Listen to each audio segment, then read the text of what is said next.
One thing, the 49ers can move the ball. They're going now with no huddle.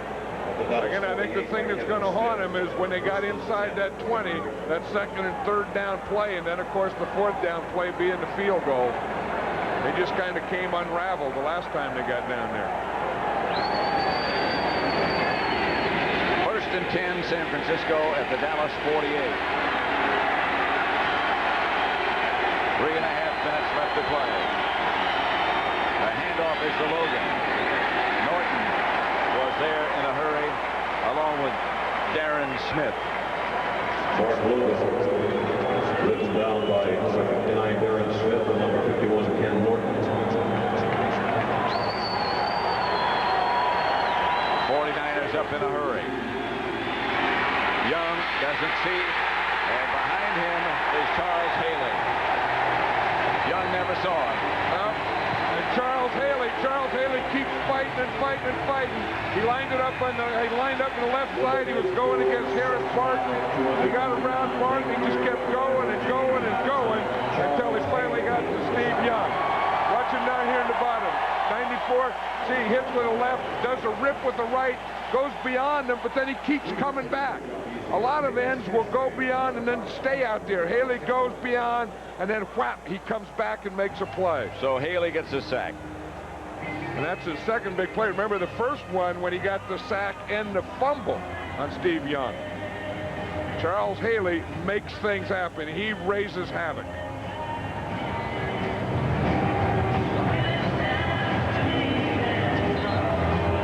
This is a San Francisco timeout. So they will have only one left with 3:05 left to play. 26-17.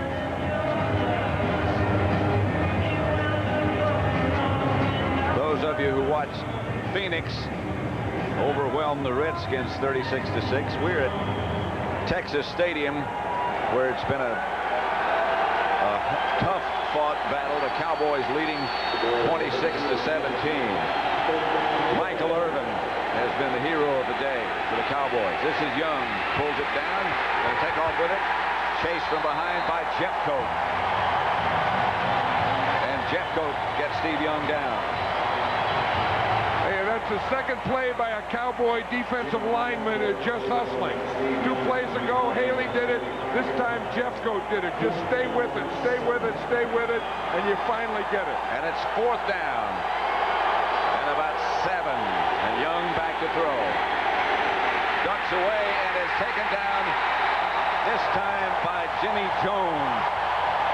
And that should do it. Young slow getting up. Again, he didn't see the man coming from behind. 3 big defensive line plays in a row. The first one, Haley. The second one, Jim Jeffcoat. And the third one, Jimmy Jones. And there's the owner of the Cowboys, Jerry Jones.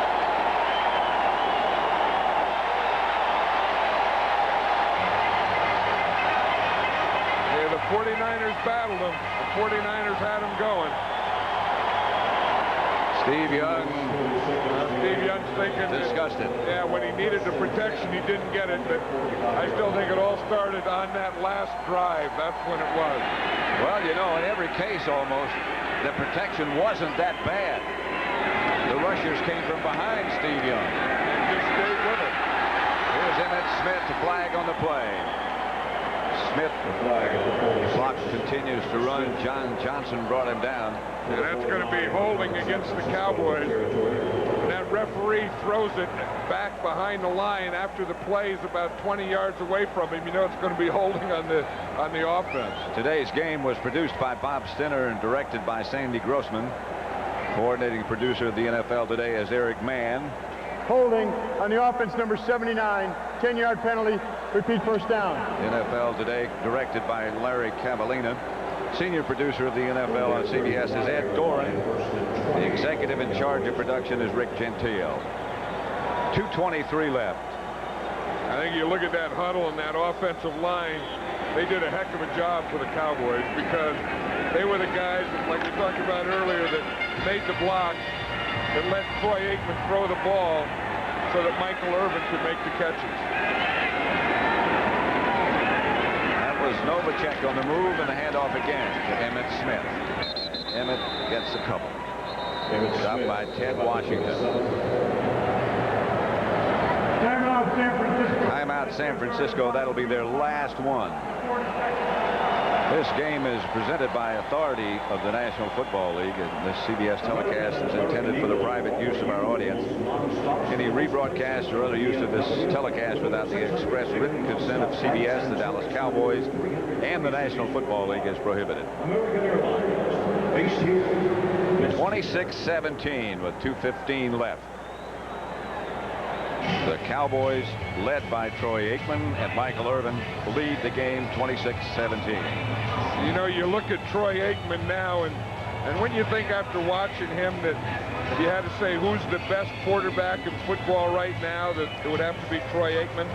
I think based on the last stretch of games, not just this one, but he certainly has to be the best right now. When a quarterback gets in sync or he gets a feeling or whatever he gets, Troy Aikman has.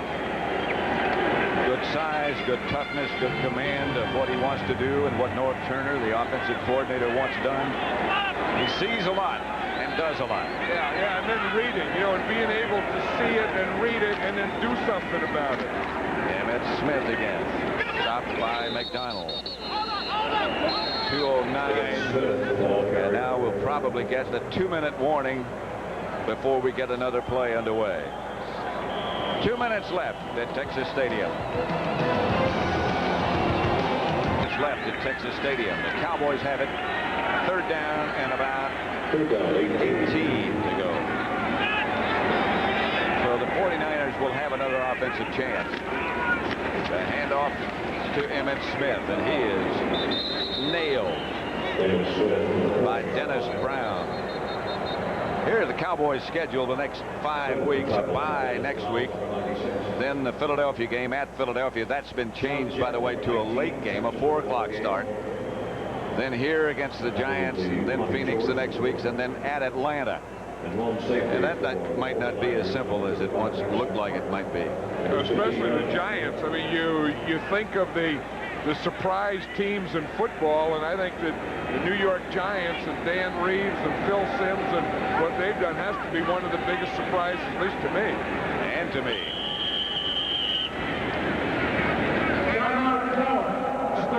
A minute and 16 seconds stop left on the clock, and it's stopped right now. Next 5 weeks for San Francisco.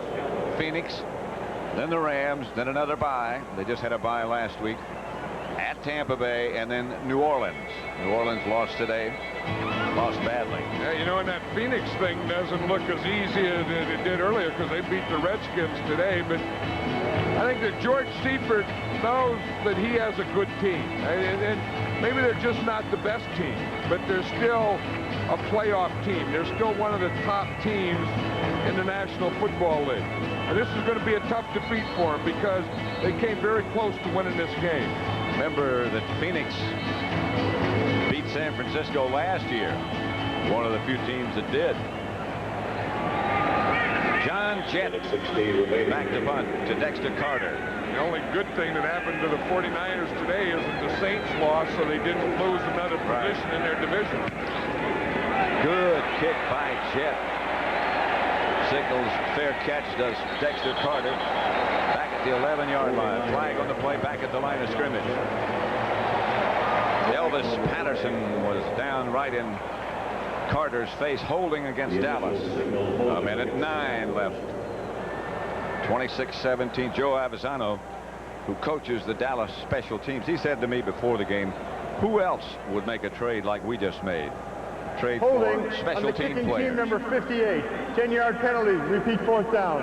And you know, and picking up an Elvis Patterson, right, who is a Pro Bowl special team guy, a Pro Bowl cover guy. And Joe Avisano does a great job of coaching this group. And I think Jimmy Johnson lets him coach. You know, I mean, lets him, you know, puts a priority on it. Like you say, who else would go out and trade for a guy just to cover kicks? Because that's an important part of it. And as we talk about what the Cowboys did today offensively and defensively, they also excel in coverage teams. Jett will punt again. 49ers are coming after it. Very nearly got there. No penalty this time. Fair catch signal at about the 21 by Dexter Carter.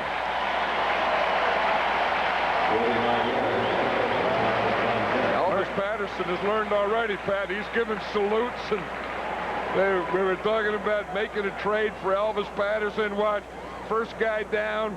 He knows it's a fair catch, but if that guy's going to drop that ball, Elvis is going to be right there to get him. Well, he said his nickname before had been Toast when he was a defensive back because they said he'd been burned so many times. Now he says, I want to be known as the Ghost, so nobody will know where I am. Yeah, and even when he was Toast, he used to say, it's not toast because I've been burned, it's toast because I'm the toast of the town. Optimistic.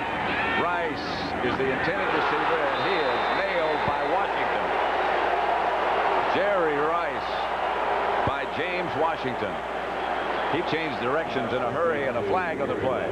If you look at the dangerous things in football, I think... Personal foul on the defense, number 37.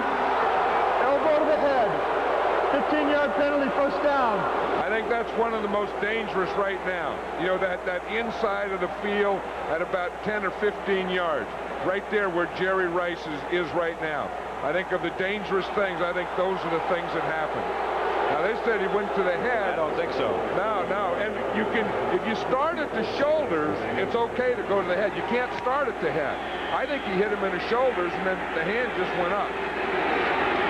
First down, San Francisco. The pass to Rice, who's hit again. But makes the catch. But I think with the fines and everything that's happening in there, I think the officials are getting kind of overly cautious on that thing. Or maybe you can't get overly cautious on it. Maybe that's what they have to do to protect players, which I think is the most important thing they can do out there in the field. Young stopped the clock with 31 seconds left. Let's go back and look at that hit by Washington again.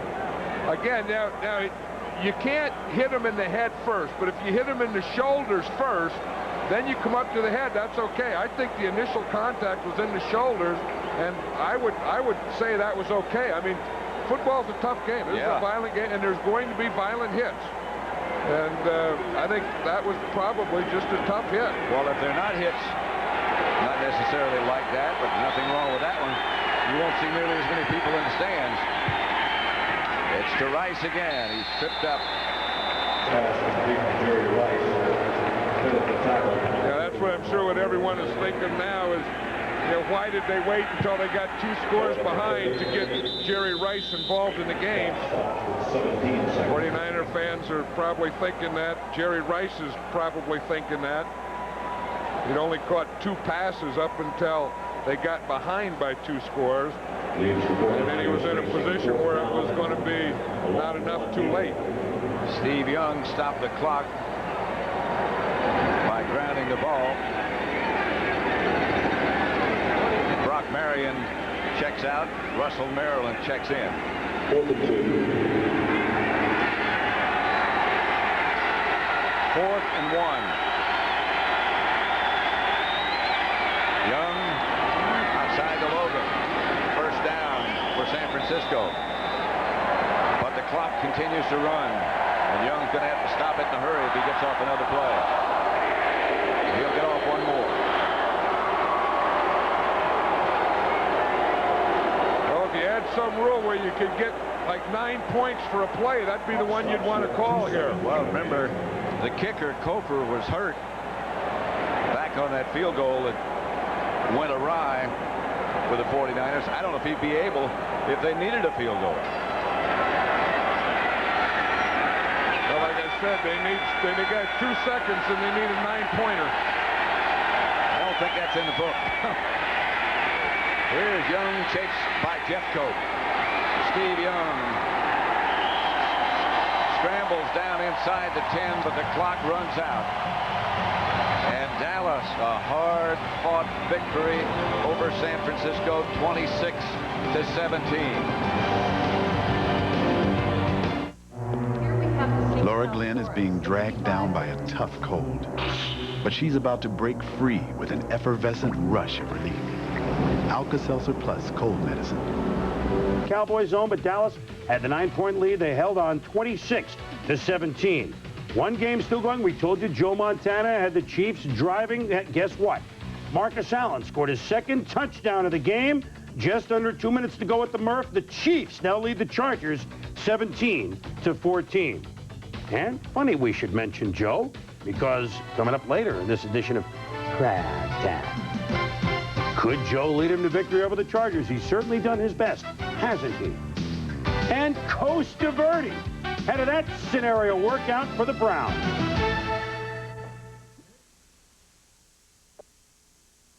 Howdy, neighbor. And Robin, last year the Seahawks and the Lions were fifth-place teams. Right. And you figure, who cares? They're playing each other. But actually, 3-2 each, these two teams going places. Yeah, it really meant something, and it was quite surprising. They've surpassed what they did last year. Not much history, though, between these two, but what little there is really does favor Seattle. After seeing Andre Ware start the last two games, Rodney Peete was back at the helm for the Lions, and he wanted to make the most of his chance. But first things first, like the opening kickoff, Mel Gray out of the end zone, and he fumbles after being hit by Michael Bates, the speedster with a bronze medal for the 200 meters. What do you think about this, TJ? Well, great hit by Bates. Great job of getting down the field. But what's the definition of the ground causing the fumble if that is not it? I don't know. That's a good question. How about another rookie? Rick Meyer, 3rd and goal, out of the pocket. To Kelvin Martin between George Jameson and Dan Owens, 7-0 Seahawks. Tom Flores wondering, could the Seahawks win 4 in a row for the first time since '86? Well, as Barry Sanders goes, the Lions go, and he didn't go anywhere here, being brought down by Terry Wooden. Sanders again, nothing, brought down by Natu Tuatagaloa. Rodney Peete saying, come on, come on, come on, come on, come on. And Sanders would respond, still in the first, 2nd and 8. Peete completes to Sanders, who dodges Wooden and is brought down by Robert Blackman. Sanders has caught at least one pass in 17 straight games. Sanders now around the right side, and finally brought down by Eugene Robinson after 14 yards and a first down. The quarter changes. We go the other way. Peete to Herman's Moore for the 13-yard touchdown. We're tied at 7. And not a good day, though, for Meyer or Seattle. Meyer back, overthrows Paul Green. So what about Seattle's leading rusher, TJ? Well, Chris Warren had a horrible day today. 15 carries, 37 yards. Here he's swarmed by William White, Ray Crockett, and Dennis Gibson. That tough defense. He's not going anywhere. And yeah, Tom Flores is a little bit worried at this point. Meyer again, 3rd and 20. He gets nailed and lost it. It's intercepted by William White. Meyer's 5th interception of the year. He was picked off 3 times in this game alone. Lions rolling again. And that Pete Herman Moore connection works again. A great catch over the middle. And brought down by Dwayne Harper. Then Moore again. Over the middle. You gotta love this, TJ. He fights his way into the end zone. 14-7 Lions. You said it, Robin. A nice slant to Herman Moore, but then he's that Jerry Rice-style receiver. Big, strong, tough, can run through people and get into the end zone. He is tough to bring down. All in the first half. 8 catches, 98 yards, and 2 touchdowns for Herman Moore. That speedster, Michael Bates, thinking back. Could he have another great play on special teams? Lions' first possession of the second half, a 14-10, Mel Gray would redeem himself, taking the kickoff from John Casey. He is gone. Patrick Hunter tries to get, look at Casey, number 4. We love to see this. He's hustling, but 95 yards. Mel Gray goes the 3rd time he has returned a kickoff for a touchdown. He's also returned 3 punts for a touchdown. 117 yards in return yardage today for Mel Gray. Rodney Peete, solid numbers in his return as a starter. 14 of 26 for 157 yards. The final, 30-10.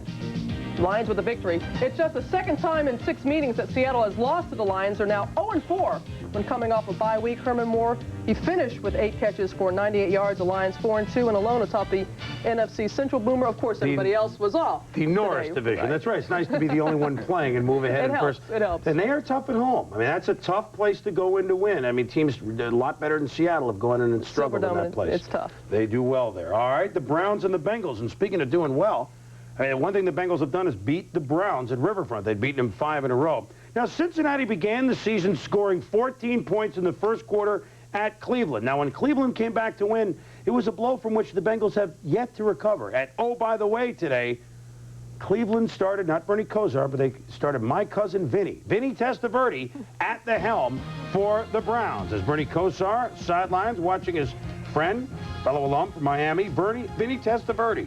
In the first half, Testaverde throws to Juan Wolfley for 6 yards. Then it's complete to Leroy Horde. A play action for Vinny. Good-looking play for 7 yards to Horde. Then on 2nd and 10, the screen to touchdown Tommy Vardell, who rumbles with those big shoulder pads for 28 yards. And yes, he does score a touchdown. 7-0 Browns. Cleveland had the running game going, as they really like to do. Randy Baldwin cuts outside, picks up 7. Then it's Baldwin again, weaving his way through for another 7 yards. And if you do the work, I mean, you should eventually get the reward, should you not? So, instead of running it, Vinny looks for Baldwin. The swing to the right. Where's the defense? Oh, there it is. Makes the cut. 14-0 Browns. What's going on, Tom? Yeah, here as we take a replay, there are 3 Bengals right in the center of your screen on one receiver. That opens up the coverage for one-on-one outside to Baldwin. He gets one-on-one with anyone. That's usually going to be a TD. Cleveland defense getting it done today as well. David Klingler hit from behind by Clay Matthews. Michael Dean Perry, number 92, picks up the fumble. Klingler would leave the game with a bruised lower back, questionable for next week's game at Houston. But back to Cleveland. Vinny Testaverde finds Brian Heat in the kitchen for 1 yard, and it's 21-0 Cleveland. Vinny on the day, not a lot of yards, and actually below 50%, but hey, 3 touchdowns that he threw very early in the first 20 minutes. Bengals having problems. This was Klingler under pressure. This time he missed. And the running game didn't work either. I would say not. Harold Green had 8 carries for 12 yards. Same result. What's happening, Tommy? Well, as you take a look here, you can't run the short plays when on this kind of a down. Here, 2nd down and 15. You've got too many Browns filling the lanes, too many Browns outside, too many Browns everywhere. Now, you know what the problem is with the Bengals? Their coach, David Shula, has better speed than the rest of the team. Look at him beat them all into the locker room at halftime. First half, though, one bright spot for the Bengals. Tim Crumryan has it. He battled back from the serious injury. Hits Vinny. Fumble. The Bengals recover. Eventually, rumbling, bumbling, stumbling, fumbling. Vinny was shaken up and stays in the game. The Bengals do capitalize on the miscue. Jay Schrader, now at quarterback for the injured Klingler. To Jeff Query, touchdown, 21-7. Second half, kind of uneventful. Vardell to Mark Carrier. And the double reverse for the 15-yard score, 28-10 Browns. And this kind of sums it up because only 34 yards rushing and 14 carries for the Bengals. They were on ice. Once again, they still remain the only team yet to win in the NFL this year, 194 yards of offense. And the Browns going to win it 28-17, their first win in Cincinnati in 6 years. I mean, Harold Green, 12 yards, Fenner, 11. I think you get the picture. But Tommy, we combine the Cleveland highlights with the Detroit highlights. I mean, these are 2 teams that, oh, by the way, went into the day at 3-2. Oh, by the way, they were in first place, but they had big quarterback controversies. How do we think they both did with Vinny playing and Pete playing? Well, I certainly think that Vinny Testaverde playing well now could create a very nasty situation with the Cleveland Browns. Kosar, the big contract that he has, he's not going to be satisfied sitting on the bench. We're going to have to watch this one play out as the season goes on because you have to have your doubts about Cleveland wanting to trade Bernie Kosar. They're going to need 2 good quarterbacks to get them through the season. As for the Detroit Lions and their quarterback controversy, I say let Rodney Peete play for a month. Let's see if he improves, if he's the guy that you need to get you to the playoffs. We're looking for a Cinderella team here this year. We were hoping Seattle might be it after 2-14. A little disappointed with the way they played today against Detroit, but they know they've got some growing up to do, and Meyer's going to have games like that. Hey, they're 3-3 after 6 games. Good defense will help. Yes, that's for sure. But Detroit, it was their day today. As we go inside the numbers, tell you what, it's kind of been a bookend season in the 2 Browns-Bengals games for Cincinnati. The first quarter of the 8 quarters they've played, and the last 2 are great. The problem is the middle 5 quarters when the Browns have beaten them 48-7, and hence the Browns sweep the season series. When we return, the lone undefeated team in the NFL, the New Orleans Saints, against the very hot team, the Pittsburgh Steelers, who would be hotter. The hitting was fierce. We'll go to Three Rivers in a moment. Kansas City Chiefs on Joe Montana, leading them down the field. Joe is 4-0 in games that he started. The Chiefs now 5-1 atop the AFC West in good shape. They beat the Chargers 17-14. The Chargers drove to about midfield, turned it over on downs, and that was it. We'll have highlights a little bit later on.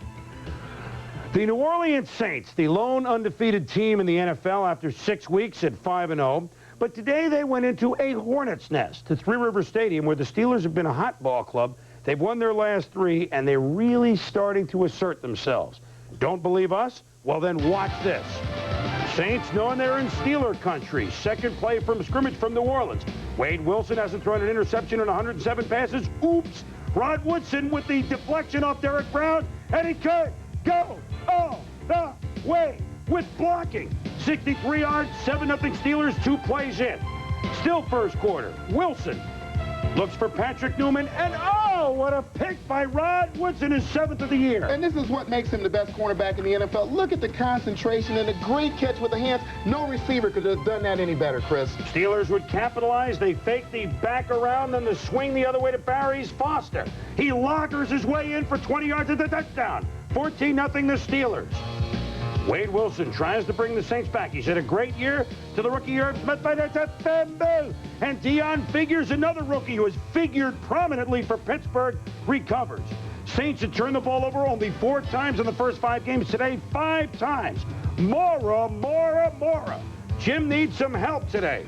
Wilson had trouble, partly because he too was off. Overthrow to Early, underthrow to Turner, misfire here. Wade Wilson, who's been great, 6 of 23 for 85 yards and 3 picks. Ouch, bad. Steelers running backs, well, Barry Foster has had 10 100-yard games in his last 11 at home. Here he rumbles for 20 yards up the gut against the Saints. Then watch Foster. He barrels, but he also can see. I mean, this is the year we're learning he belongs in the elite to the NFL for running backs. 12 yards on that one, left with a slight shoulder problem after 75 yards. But don't worry. The Steelers put in someone else, Leroy Thompson. Here he goes on the inside handoff for 9 yards. And Tommy, watch the block. If you're going to run the ball against the Saints, you got to block Ricky Jackson. There you see it at the top of the screen. Duval Love just engulfs him to create a lane for Leroy Thompson. And Thompson takes the handoff from O'Donnell. Look at him scamper outside the left side. For 25 yards, he slips, still going. Thompson, oh, Foster didn't get 100. Well, I will for 101 yards. Don Capers, Steelers defensive coordinator, used to coach the DBs of the Saints, so maybe they had some inside info. Well, Greg Lloyd had some inside info. Look at the effort. He knocks Wilson down. Kevin Green, yeah, he had a monster game against the youngster William Meatrope. Yeah, and Kevin Green knows every trick in the book. He had set William Rope up with a great outside rush, and here he just used the power rush right there to go and get the sack. And then it shall be a Levon. Levon Kirkland crushes Wilson. Kevin Green recovers. And like a 91, rumble like a big fullback. You think he's fired up? Steeler defense, 5 sacks, 3 picks, 2 fumble recoveries. Kind of like the Steel Curtain days. This sets up Tom Zach coming in relief of O'Donnell. When you're hot, you're hot. It's tipped into the hands of Eric Green, 37-0. Mike Buck, a couple of mop-up touchdowns for the Saints to get them on the board. But when it was all over, a big win. Their 4th in a row for the Steelers, and gone from the ranks of the unbeaten are the Saints.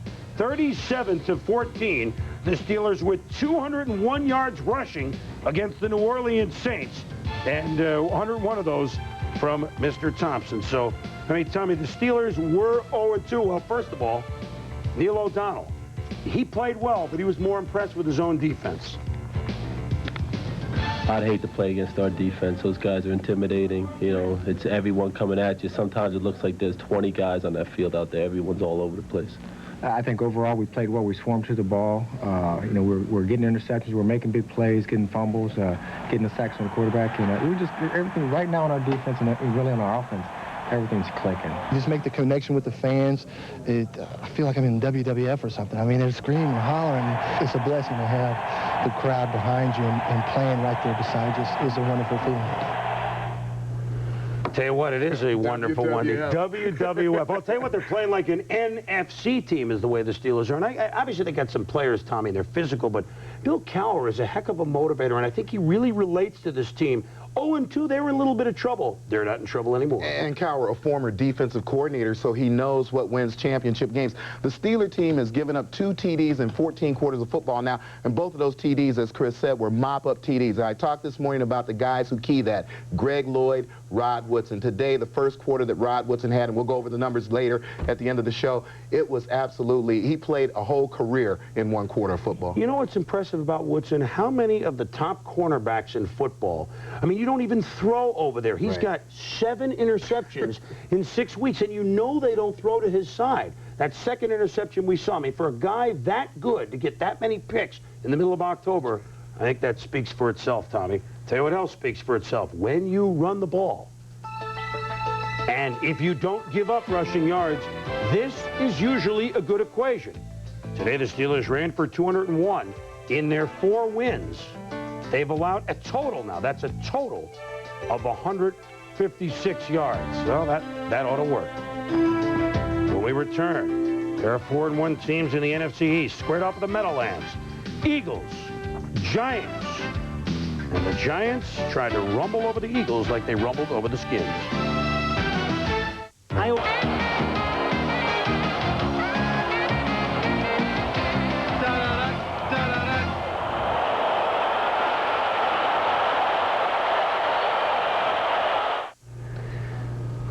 Welcome back to NFL Primetime. We have another late score to tell you. The Jets have just taken a 30-0 lead over the Bills in the second quarter. This just in.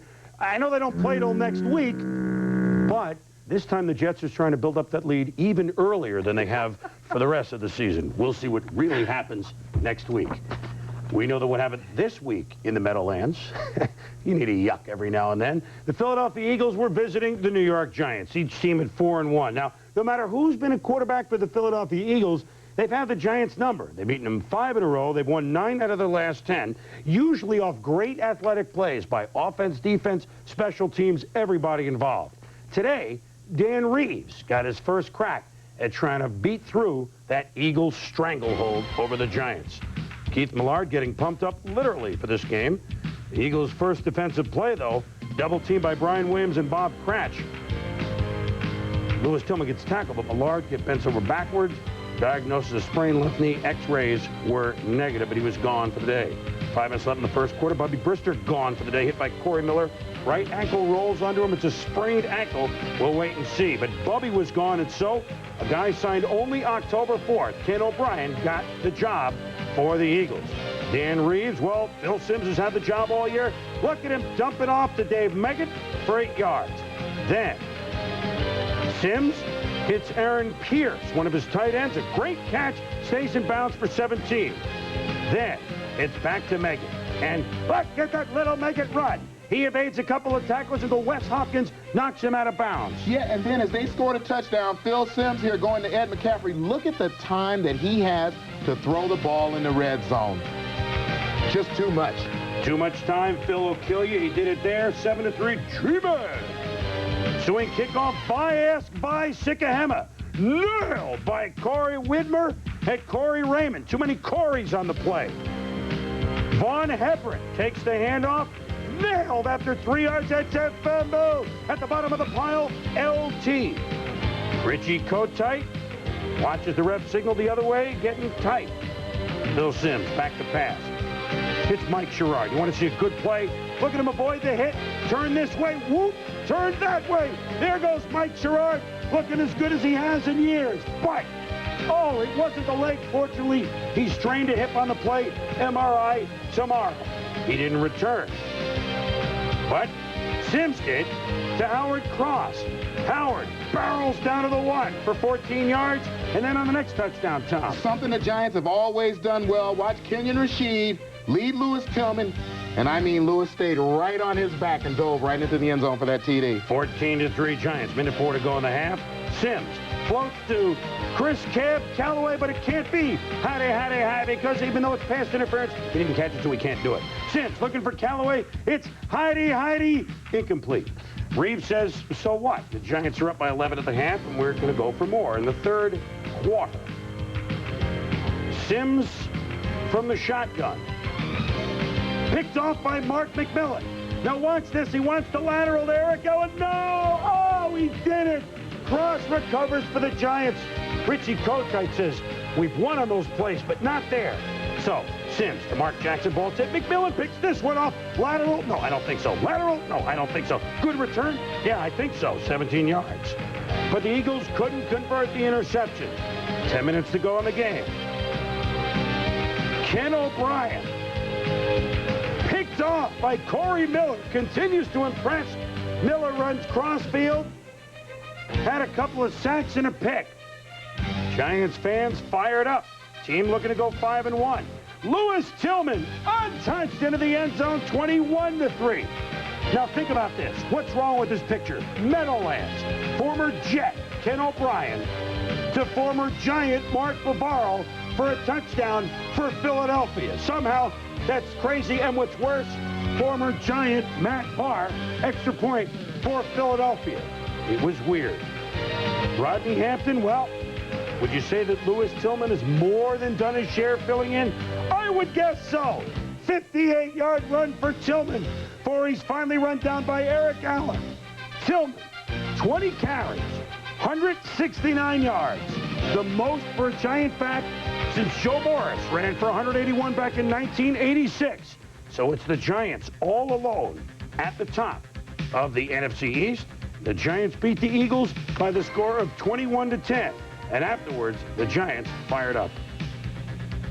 Star players on offense, and then defensively, you're just not as dominant as you used to be, you know, across the board. And it's just tough to win, you know, under these circumstances. Where did that dominance go? What do you mean, where did it go?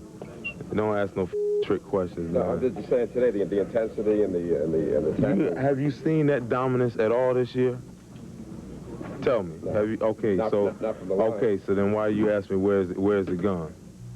Well, the Giants were fired up. The Eagles, obviously. I mean, this was a nice start for them, but it's kind of gone the other way. First of all, Lewis Tillman, he broke Walter Payton's records at Jackson State.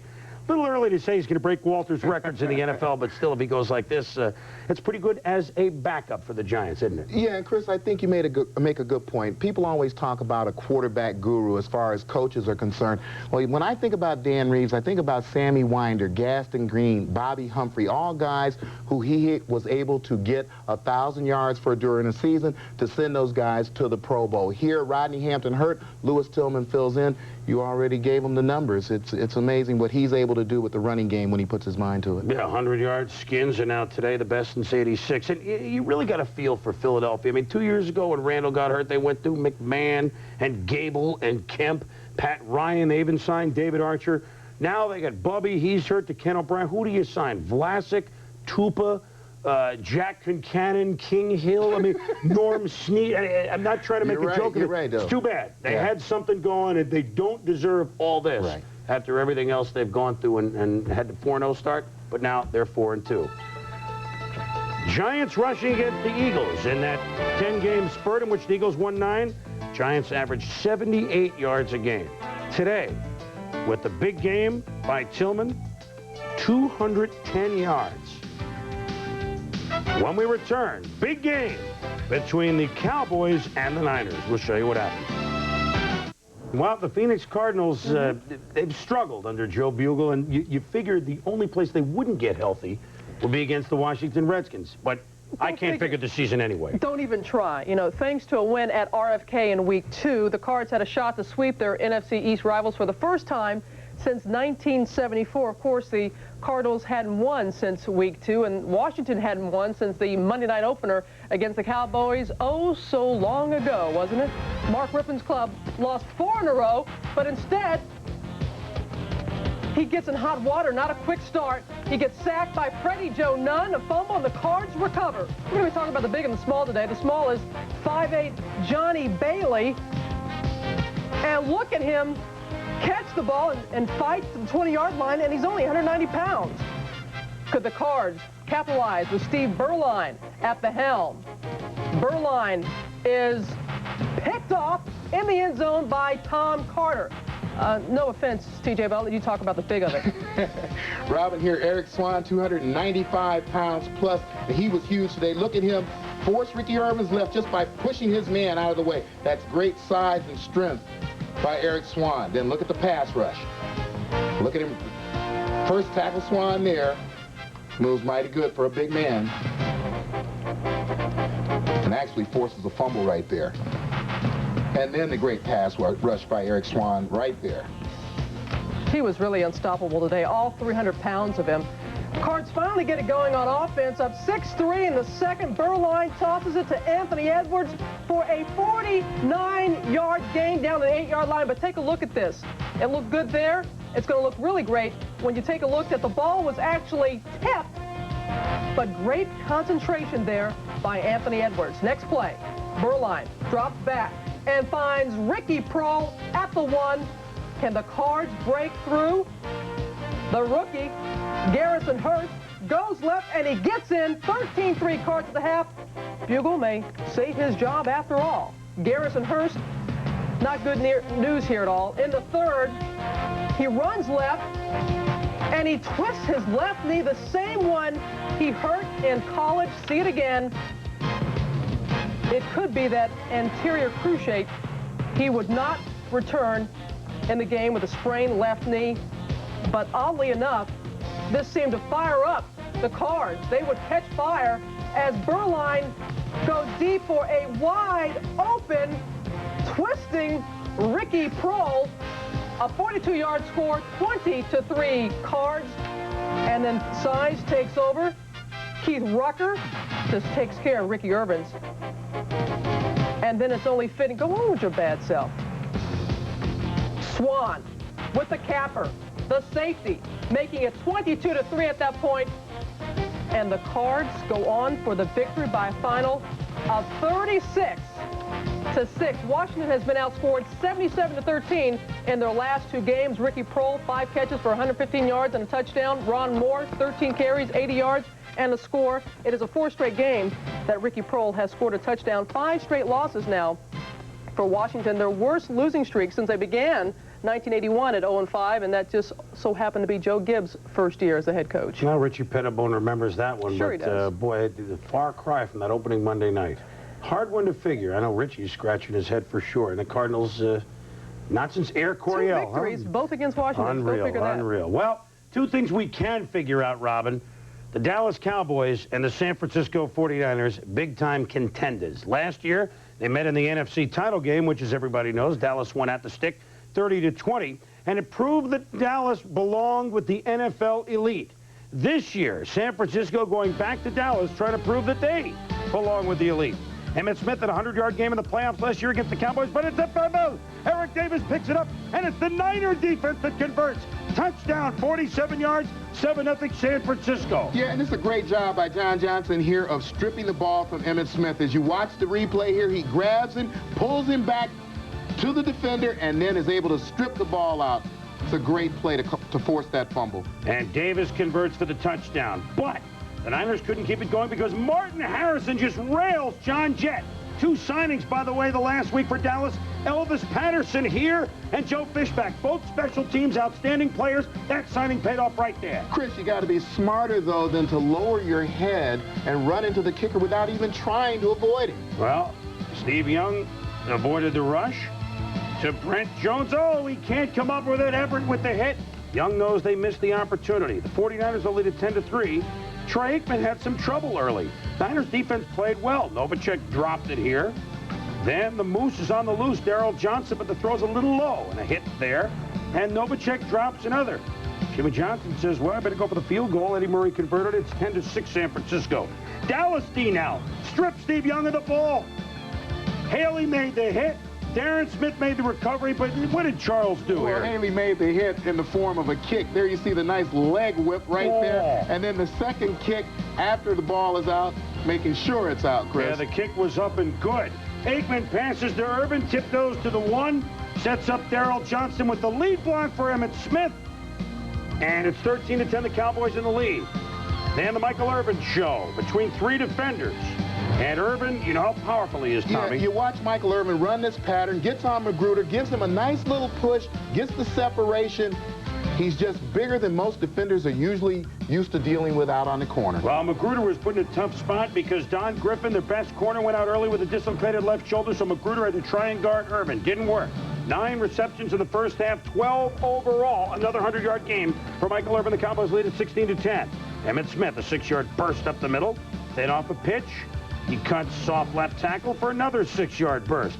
That sets up Emmitt as a decoy, and as Mort told you on game day, Alvin Harper becoming a big play guy along with Irvin, 36 yards. Then in the end zone, Harper has it, but Magruder knocks it away, or did he, Tommy? Well, Magruder gets the arm out and gets the pull right there. Should have been an interference penalty. Wasn't called. And Eddie Murray ends up missing a field goal. Eddie's been excellent for Dallas, but here, missed a chance to put him up by 9, so it's still a 6-point game. Jimmy says, all right. Mark Logan perhaps runs as well, if not a little better, than Tommy Rathman. Rathman, of course, a great blocker, but Logan ran well today. This is a 40-yard run, dragging Kevin Smith. Then Jerry Rice with Young out there for a block, or tried to, 19 yards. Then Steve Young to his gritty tight end, the Pro Bowler Brent Jones. 80-yard drive, longest drive of the day for either team. 17-16 San Francisco.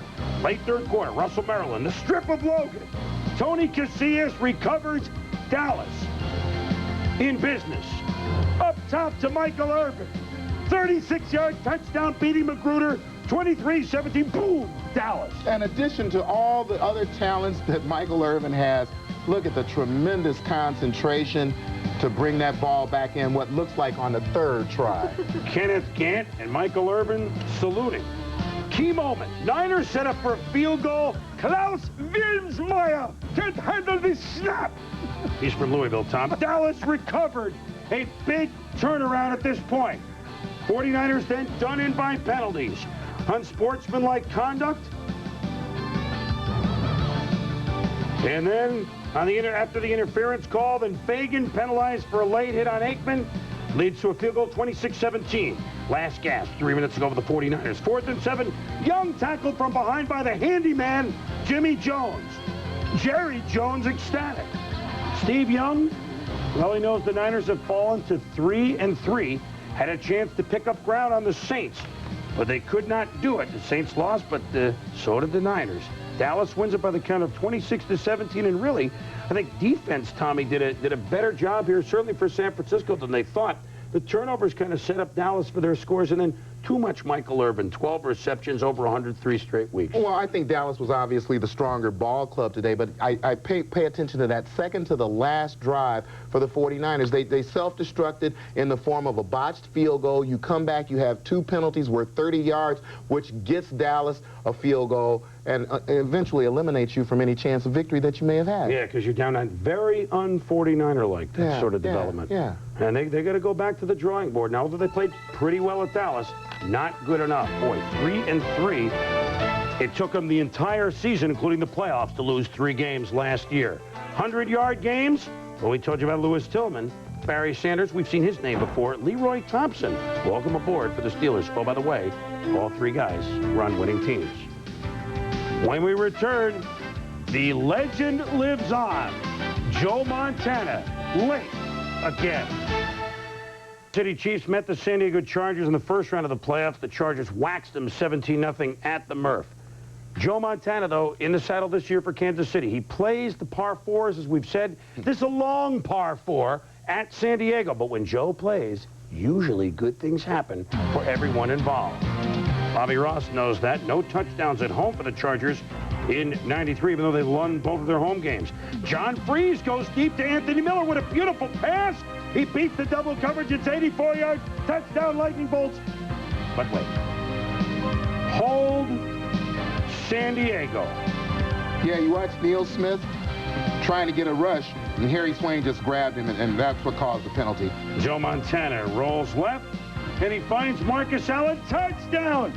Career touchdown number 102 for Marcus Allen. He appears to be loping, but then Marcus fakes him. Yeah, he's done that to me a number of times when I was playing. He lulls you to sleep, and then he gives you the sprint. Well, this guy's never going to lull you to sleep. Natron refried Means goes 17 yards, but wait. It's holding on the Chargers. 3rd and 8, John Freese, incomplete, but... Yeah, here, dumb move by Neil Smith right there at the top of the screen. Just venting a little frustration. And the flags fall. So Natron Refried means. Touchdown from the 7. And guess what it is? It actually is a touchdown. We can confirm the Chargers have scored at home this year. On the end around, Montana. Look at Joe leading in. Look at Joe with the block. To spring Fred Jones. Then a rare occurrence, an interception against Joe. Darren Carrington does the job, and the Chiefs are stymied. Montana's first interception in 3 years. I know he didn't play a lot of those years, but so what? It still looks good up there. 2-minute drill for Joe. Into the first half. 15 yards to J.J. Burton. Montana to Keith Cash. Money for 20 yards. Then Mr. Automatic. Nick Lowry, 37 yards out. I know we don't show many field goals, but we wanted to show this one. And it's 10-7 Schottenheimer's team at the half. Third quarter. Chargers go to the air from their own end zone. Freeze. To Anthony Miller. Oh, he tries to make the catch. He doesn't get down. Another one of the great receivers in this league. Look at him get up over Kevin Ross to make that catch. So the Chargers driving. This time they give us to number 35, Marion Watts, for 10 yards. But guess what? Holding San Diego. So John Carney, good night, everybody. It's blocked by Neil Smith. San Diego special teams do redeem themselves. Darian Gordon. First-round pick from Stanford. Look at him dart. Look at him juke. Look at him move. Look at him go. All the way down. He could go all the way. But he doesn't. Still a good play. 54 yards down to the 4. Freeze to Miller. Touchdown. Chargers lead it 14-10. But guess what? You're going to ask Joe Montana. You're going to try and stop Joe Montana. A few minutes to go with a chance for his team to win the game. Montana to Willie Davis, 11 yards. Marty even excited. 3 plays later. Statue of Liberty to Marcus Allen. You got to be kidding me. He goes down at a 1. Next play. Marcus. 7th on the all-time touchdown list. He has 103. The Chiefs. Neil Smith and company fired up. Joe Montana's 27th fourth-quarter comeback in his career. And the Chiefs are 5-1, sitting alone atop the AFC West. They beat the Chargers 17-14. Last year's division champs have fallen all the way to 2-4. When we return, game balls. I mean, we mean serious game balls. Giants. We give out a lot of them. Stay with us. Play is time for game balls, and you know what?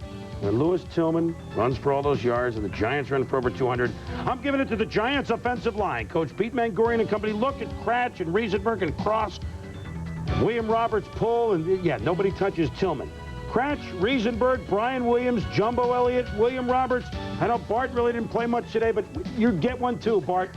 210 yards rushing today, 199 last week, 409.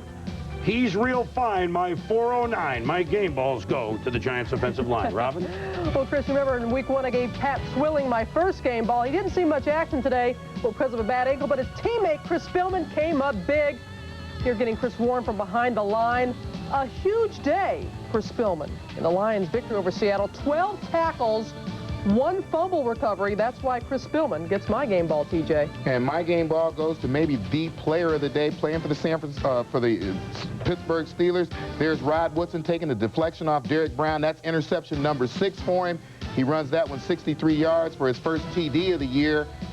And then we see the whole package from Rod Woodson. The great concentration as he picks off Wade Wilson over on the sideline. That's his 7th INT that leads the NFL. You see the Pittsburgh Steelers fans appreciate his effort. And there you see the numbers. He can hurt you in a lot of ways. We'll be right back.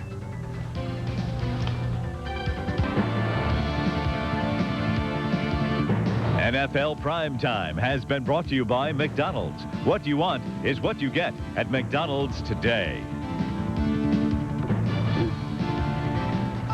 We go inside the numbers. There were no 300-yard passers in Week 7. 100-yard receivers again. Michael Irvin for $168. Ricky Prohl Shampoo had a big game for the Cards. Anthony Miller in a loss for the Chargers was outstanding on the 100-yard honor roll. You know what? We'd like to give out one other game ball. The team was idle this weekend, so what the heck? Don Shula remarried today. Married Marianne. We want to wish Don, Marianne the best. And oh, by the way, with the Saints falling today, the last undefeated team knocked from the ranks of the NFL, all those 72 Dolphins that keep the champagne on ice, they're calling each other this evening, toasting each other. Yes, they are still the only undefeated team in the history of the NFL, 72. Congratulations, Coach. You're still there. For Tom and Robin, I'm Chris Berman. Thanks for watching NFL Halftime.